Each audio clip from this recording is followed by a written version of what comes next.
Hi guys, it's Chad Larson again here from MLD Wealth Management with Canaccord Genuity. I'm joined here today by Tom Caulfield with Fidelity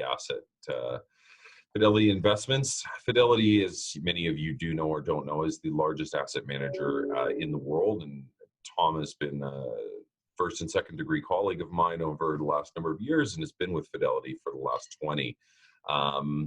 I think one of the things is we've been trying to do some of these video series is connect with you all visually during this unprecedented and interesting time, is really kind of set the table for some of the analogies and how to navigate this. I've been doing this for a long time, and I had the pleasure and displeasure of going through the great financial crisis or the credit crash in 08, 09, and making the analogy and the connection in being in my seat for a minute is akin to being a pilot in a very large airplane. And we hit turbulence and severe turbulence. And for a while, it felt like we were going to crash.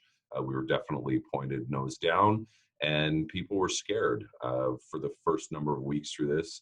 Our external partners like Fidelity and others and ourselves internally were making sure the plane didn't crash and really bracing for that impact. That impact never happened.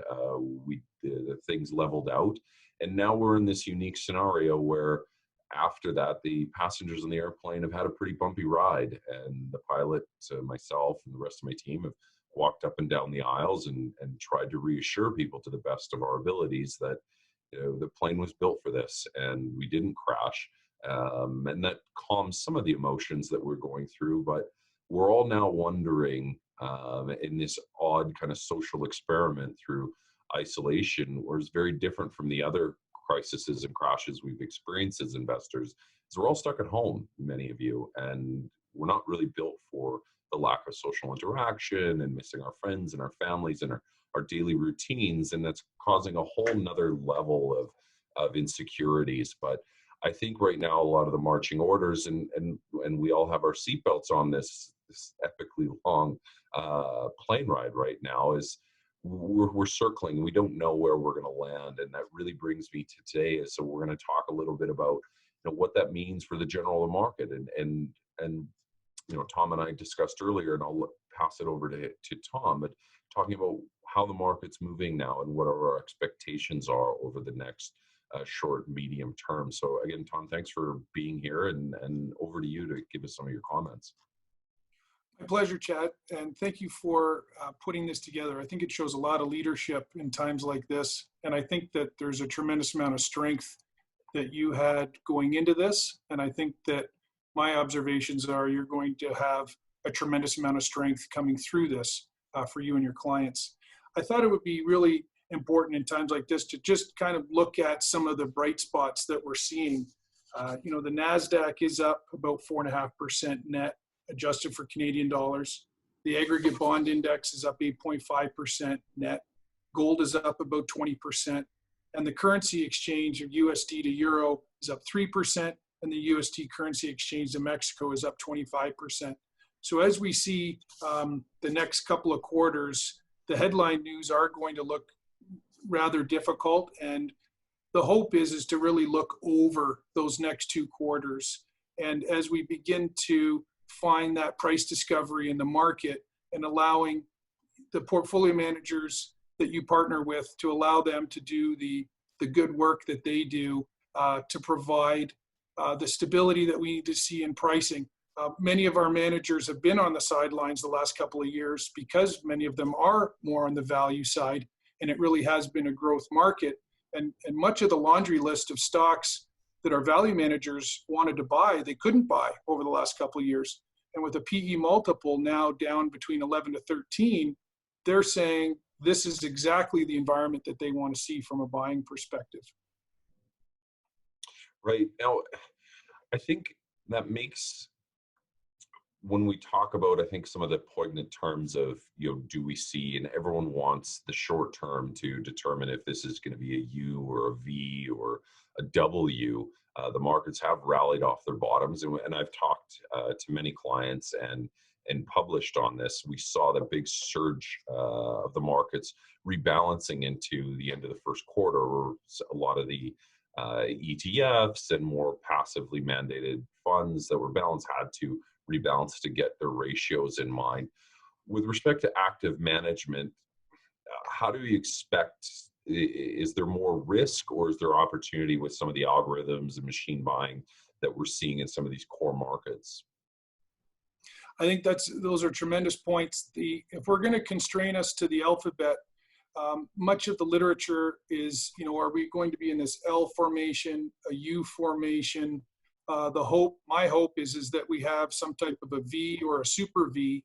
I think the more middle of the road estimate is that we're going to have successive W's as the formation, and that will lead us to the participation from a dollar cost averaging perspective that your team would be experts with your clients.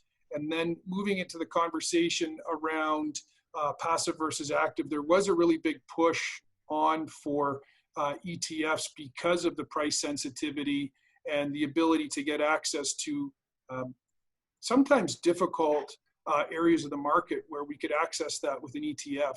And I think that that's still a very strong part of the market. It's just that when we had a minus 35 in such a short period of time, there has been a little bit more of a rotation towards active. We still see a tremendous amount of partnership between active and passive, and that will be more I would say more in your expertise to decide what's best for your clients. What sectors do you believe in confidence internally will show leadership out of this? I think timing wise, it depends how fast the movie magic people in the background can turn this around and put all the various banners and compliance filters on things. But we went through a pretty interesting ride with energy, and I did have a number of people reach out to me, and we saw negative pricing on oil. Effectively, if you were in the position to take a physical barrel of delivery, you could be paid to do that. And I think there's always a bifurcation of what is in the media and how general markets operate, both from a physical delivery market, cash market, or swap market. Energy is something that's on people's mind. Obviously, I am located in Calgary, and we're a bit sensitive to all of it. But what are some of the just general sectors and some of the opportunity that's even created in a situation where everyone is glued to some sort of media, that pendulum between fear and greed swinging intraday and intra-minute from time to time? Is it going to be consumer discretionary? Do you feel there's pent-up demand? Some of that revenge buying that we saw out of luxury good companies that have been able to reopen in core markets like China. Is it financials? Is it going to be the energy sector? Fingers crossed. Well, how do you give some commentary into around that? Well, I think that's probably the most topical part of the conversation is where are we going to see the rebound come from? Internally, there's quite a bit about high yields, exactly to your point, the bifurcation of the price and NAV and dislocations there. We saw the spreads move from 500 to about 2,000 and then starting to tighten. So there's some, if you're able to consider that as a building block, that can have some very good opportunities, but could be a little riskier. From a sector perspective, we see from a safe value perspective, we're seeing it in the consumer discretionary side of things. That's a very good opportunity set. Financials and insurance codes will be in a little bit more difficult space just because of where the rates are at. But we are in the earnings cycle, and Citigroup and Bank of America reported, and they came in, JP Morgan reported, and they're coming in very, very strong, very, very, very strong balance sheets. From an energy perspective, in Canada, it's extremely tough sledding, and we're really just seeing it from the consolidator perspective. Many of the companies are going to go bankrupt, and rather than the consolidator buying the junior for 30 cents on the dollar, we're probably going to see some bankruptcies, some significant M&A activity where the Suncors and the CNRLs are going to be picking up some of these companies at 3 cents on the dollar. So the TC Energy does seem to be 3 steps forward, 1 step back. We'll see what takes shape there, but it is going to be very tough sledding. We saw, to your point, minus 300% on WCS yesterday, but the WTI numbers have moved up about $2 today in the intraday. So there is some positive signs. Generally speaking, if we err on the large cap side of any of the sectors that you're comfortable with and your clients are comfortable with, that's probably going to be our best bet. Yeah. One of the things that we were talked about offline before jumping on the call, and maybe if you can, as I've kind of talked through many of these calls with some of our partners, yeah, I'm going to give you a chance. I've done infrastructure. I've talked about real estate on some of these segments or series that we're trying to curate.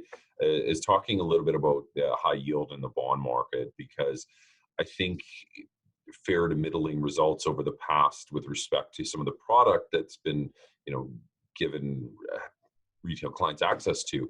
I've seen, and we saw it going into last quarter or going into our reporting season of how we report to our clients, is that, the fixed income component of a balanced portfolio is there to play goaltender or defense. And it did that.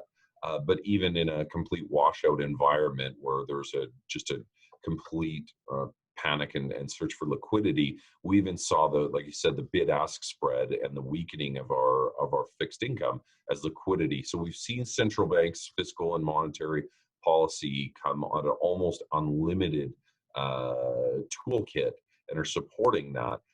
Do you still see opportunity to be a bid side buyer and an offer side seller, where, and I've seen, even commercial paper and in investment grade companies late in the afternoon on Fridays, bid side yield to maturity of 8% and offer side being 30 basis points where typical commercial paper would trade. Do you still feel there's an opportunity in high yield whereby investors can take advantage of still further opportunity? I think there's tremendous support. One of the old adages is don't fight the Fed. Exactly to your point, we have not seen unlimited quantitative easing, and the balance sheet for the Feds is at 5.3 trillion. They can take it to 10 trillion. They've decided that they're backstopping this market. Hopefully it's March 23rd. And I think that there's tremendous opportunities in fixed income, mainly from your first point with the bid ask. Second point is unlimited quantitative easing. And then third is we have about 10,000 people retiring every day in North America. So we see tremendous opportunities for fixed income. We see many clients saying, look, we just don't want to go through the 10% volatility every 8 months. And if you can provide us with a fixed income solution that gets us to the finish line, we love to be a part of that. Great. Well, I think that's lots for today. I really appreciate the partnership and the leadership that you guys have provided for ourselves and our clients. And I will be knocking on your virtual door here soon and for a follow-up onto this. And with that, I just wanted to say thank you again. Thank you for your leadership, Chad. All the best. Cheers.